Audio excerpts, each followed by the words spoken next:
तर रामराम मंडळीनो, मी तुमचा दोस्त आणि होस्ट अभिनंदन स्वागत करतो तुम्हा सर्वांचं आपल्या यूट्यूब चॅनलवर, ज्याचं नाव आहे कुबेर मराठी. सो आज आपण चर्चा करणार आहोत मित्रांनो HDFC बँकबद्दल. सो मित्रांनो, कालचं क्लोजिंग प्राइस म्हणजे शुक्रवारच्या ट्रेडिंग सेशनचं क्लोजिंग प्राइस होतं 2005. ओके, सो ह्या ठिकाणी कंपनीने मित्रांनो काय केलेलं, 1:1चा मित्रांनो बोनस ह्या ठिकाणी डिक्लेअर केलेला आहे. ओके, आता हा बोनस डिक्लेअर केल्यानंतर आता ह्याची एक्स डेट काय असणार आहे आणि कधीपर्यंत तुम्ही या बोनसचा लाभ घेऊ शकता याविषयी आपण सविस्तररित्या चर्चा करणार आहोत. पण पुढे जाण्याची तुम्हाला सर्वांना कळकळीची विनंती आहे, चॅनलवर नवीन असाल मित्रांनो चॅनलला सबस्क्राईब नक्की कारण आपल्या मराठी बांधवांसाठीच आपण हे चॅनल ह्या ठिकाणी काय केलेलं आहे, बनवलेलं आहे. सो मित्रांनो बघा, करंट प्राइस आहे 2005. आता 1:1चा बोनस म्हणजे काय, जर तुमच्याकडे डीमॅट अकाउंटमध्ये HDFC बँकेचा एक शेअर असेल तर त्याच्यावर तुम्हाला आणखीन एक शेअर ह्या ठिकाणी मिळेल. म्हणजे आता तुमच्या डीमॅट अकाउंटमध्ये टोटल शेअरची संख्या मित्रांनो एक्स डेट नंतर होणार आहे 2. ओके, अशा पद्धतीचा मित्रांनो हा बोनस आहे आणि बोनस नंतर मित्रांनो प्राइससुद्धा ॲडजस्ट होतं, ही गोष्ट लक्षात ठेवा. आता 2005 मित्रांनो करंट प्राइस आहे, म्हणजे तुम्ही राऊंड फिगर पकडून चला की 2000 रुपये मित्रांनो एका स्टॉकचं प्राइस आहे. बोनस मिळाल्यानंतर एका स्टॉकचं प्राइस मित्रांनो काय होईल,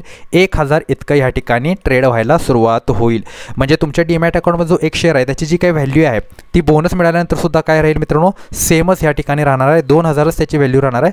फक्त तेथे तुमची जी काही क्वांटिटी असेल, ओके, ती क्वांटिटी काय दिसेल मित्रांनो, 2 ह्या ठिकाणी दिसणार आहे. सो चला आता आपण मित्रांनो बघूया की हा बोनस जो आहे त्याची जी काही एक्स डेट आहे ती एक्स डेट कधी आहे. तर तुम्ही बघू शकता मित्रांनो 26 ऑगस्ट. ओके, 26 ऑगस्ट मित्रांनो ह्याची काय असणार आहे, एक्स डेट ह्या ठिकाणी असणार आहे. म्हणजे ह्या डेटच्या अगोदर तुम्हाला काय करावं लागतील मित्रांनो, तुम्हाला हे शेअर्स खरेदी करावे लागतील, तेव्हाच तुम्हाला बोनसचा ह्या ठिकाणी लाभ मिळणार आहे. अन्यथा तुम्हाला काय करावं लागेल, एक्स डेट नंतर जे काही ॲडजस्ट झालेलं प्राइस आहे म्हणजे 1000 रुपये प्रति शेअर, त्या हिशोबाने तुम्हाला काय करावं लागेल मित्रांनो, ह्या ठिकाणी हा स्टॉक खरेदी करावा लागेल. अर्थातच मित्रांनो HDFC बँकेचा जो काय आतापर्यंतचा परफॉर्मन्स आहे, ओके, तो परफॉर्मन्स मित्रांनो अत्यंत उत्कृष्ट आहे, तर तुम्हाला माहितीच आहे. ओके, आत्तापर्यंत मित्रांनो जर स्टॉकने रिटर्न बघितले 36,000% रिटर्न दिलेले आहेत मित्रांनो, जेव्हापासून याचा IPO आलेला आहे तेव्हापासून.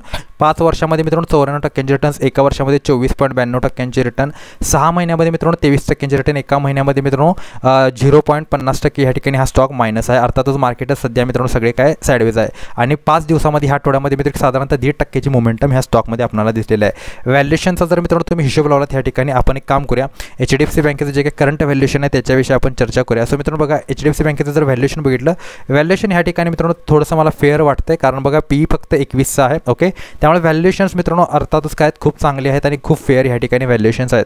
सो ह्या व्हॅल्युएशनवरती इन्व्हेस्टमेंट करायला काही प्रॉब्लेम नाही असं सध्या तरी ह्या ठिकाणी दिसतं. आणि अर्थातच बँकिंग सेक्टरची मित्रांनो किंग कंपनी आहे. निफ्टीमध्ये सगळ्यात जास्त जर वेटेज मित्रांनो कुठल्या स्टॉकचं असेल तर ते मित्रांनो काय आहे, HDFC बँकेचं आहे. सो जर तुम्हाला बोनस हवा असेल सो डेफिनेटली तुम्ही ह्या ठिकाणी इन्व्हेस्टमेंट करू शकता. सो आशा करतो हा व्हिडिओ तुम्हाला आवडला असेल. व्हिडिओ आवडला असेल तर व्हिडिओला लाईक करा, शेअर करा, चॅनलला सबस्क्राईब करा.